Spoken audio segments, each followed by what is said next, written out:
परभणी जिल्ह्यातून आज पहाटे एक अशी घटना घडली ज्यानं संपूर्ण महाराष्ट्र हादरलाय। कीर्तनाचा गजर, विठ्ठल नामाचा जयघोष आणि भक्तिमय वातावरणातून कीर्तन करून घराकडे परतणाऱ्या वारकऱ्यांच्या वाटेत अचानक काळानं घाला घातला।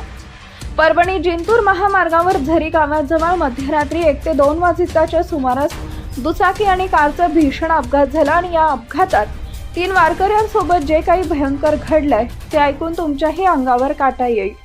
या महाराजांसोबत नेमकं काय घडलं ते लगेच पुढे पहा। त्या अगोदर तुम्ही आपल्या चॅनलवर नवीन असाल तर चॅनलला सबस्क्राइब जरूर करा, जेणेकरून अशा प्रकारच्या अपडेट्स या तुमच्यापर्यंत पोहोचत राहतील। समाजाला भक्तीचा मार्ग दाखवणारे दत्ता महाराज मुडेकर, माऊली महाराज कदम आणि प्रसाद महाराज कदम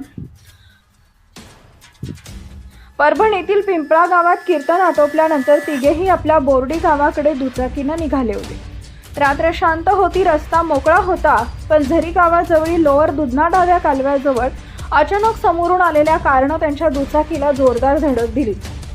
सगळं काही क्षणात संपून गेलं। अपघात इतका भीषण होता की तिघंही गंभीर जखमी अवस्थेत रस्त्यावर कोसळली। मध्यरात्री अपघाताची माहिती मिळताच पोलिसांनी तत्काळ घटनास्थळी धाव घेतली। स्थानिक शंकर हाके यांनी मदतीचा हात पुढे करत तिघांनाही जवळच्या रुग्णालयात दाखल केलं, मात्र डॉक्टरांनी तपासणी करून तिघांनाही मृत घोषित केलं। कीर्तनातून घरी परतणाऱ्या महाराजांचा प्रवास इथंच कायमचा थांबला। क्षणाच्या अपघातानं 3 कुटुंबाचा आधार हिरावून घेतलाय आणि संपूर्ण वारकरी समाज शोक सागरात बुडालाय।